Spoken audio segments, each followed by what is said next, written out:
I love performing in front of a large audience, and I love performing in front of a live audience.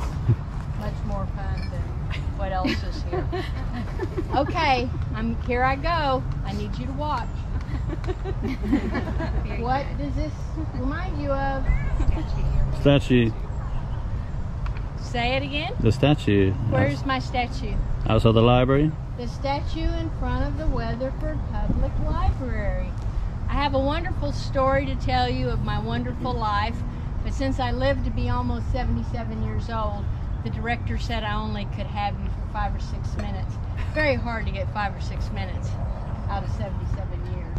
So 3 things I want to remind you of. 1, my statue, my bronze, is in front of the Weatherford Library, and that was made scale to my size when I was Peter Pan on the stage. This is what happens if Peter Pan does grow up. You know, that does happen to us. So I have my statue in front of the library, and there's some other memorabilia in the library about me. The second thing is the DOS. You need to go to the DOS Heritage and Cultural Center. If you've never been there, shame on you. It's free, it's wonderful, there's a lot of wonderful things to see, and it's especially good to take children there because they do pioneer days and things like that. The third thing is there's an elementary school, Mary Martin Elementary, and every year they give a performance. They're 5th graders, and it's my understanding that it's absolutely wonderful. That it's just, they do it at the high school, and it's as good a performance as you'll see anywhere, even though it's an elementary school.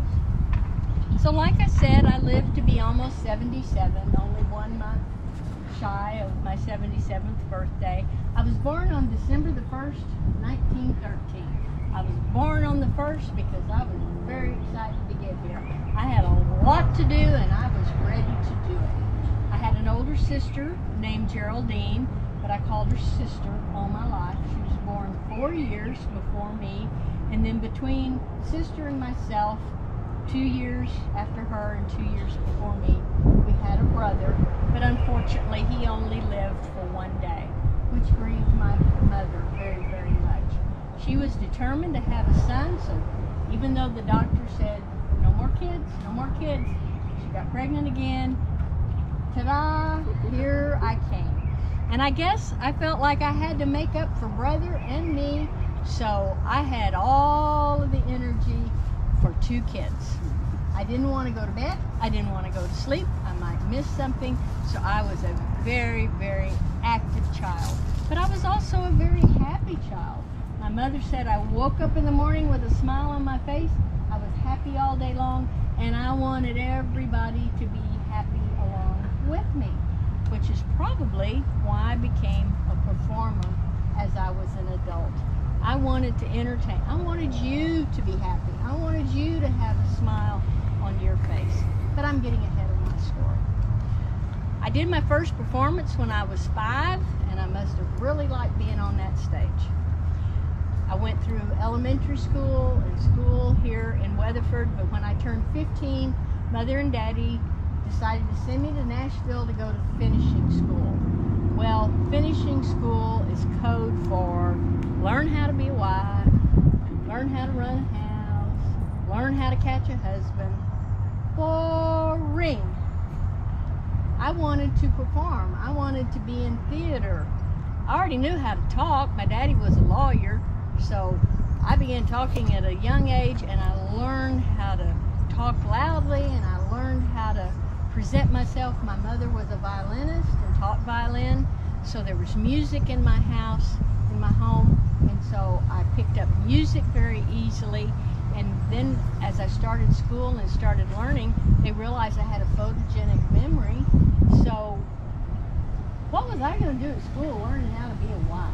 That did not appeal to me at all. Plus, I already had a boyfriend back in Weatherford waiting for me. I was going to have a husband. He was just back there. He was older than me, and he was just waiting for me to grow up so we could get married. Well, when I was about 16, Ben Hagman and I decided we just might as well get married. This is ridiculous. So we convinced to let us get married.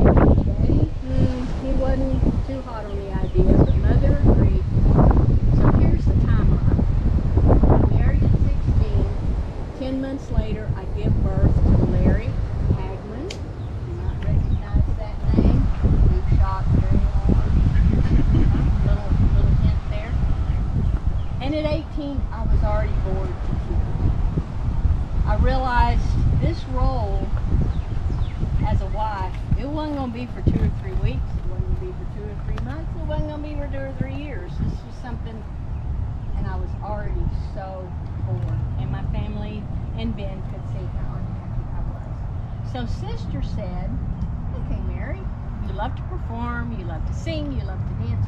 Why don't you open a school in Weatherford and teach all the girls how to dance? Have a dancing school, because that'll keep you busy, that'll keep you active, that'll wear you out, give you something to do. Okay, that sounded pretty good, but I didn't know that much how to dance. I mean, I could dance, but I didn't know that many dances, and I certainly didn't know how to teach somebody else how to dance. So I found out about a school in California where I could go to learn dancing and how to teach dancing. So I finally talked Mother, Daddy, and Ben into letting me go, and so I was signed up to go to school for 6 months in California. By that time, Mother was really already raising Larry. Larry was more like a little brother to me than he was my son. And let's face it, Mother was Mother. She was a mother. She was already doing a great job. So I go off to California for 6 months. Big mistake. I loved it. I loved the school. I loved the performing. I loved going to the movies. I loved that they made movies there. I loved that there were stage plays. I loved everything about California. And then I came back to Weatherford. Well, I did my best. I opened not only a school in Mineral Wells, but a school here in Weatherford. And unfortunately, that school got burned to the ground because some man in Weatherford thought that dancing was a sin. And so he just burned the whole thing down. Well, that was very upsetting to me.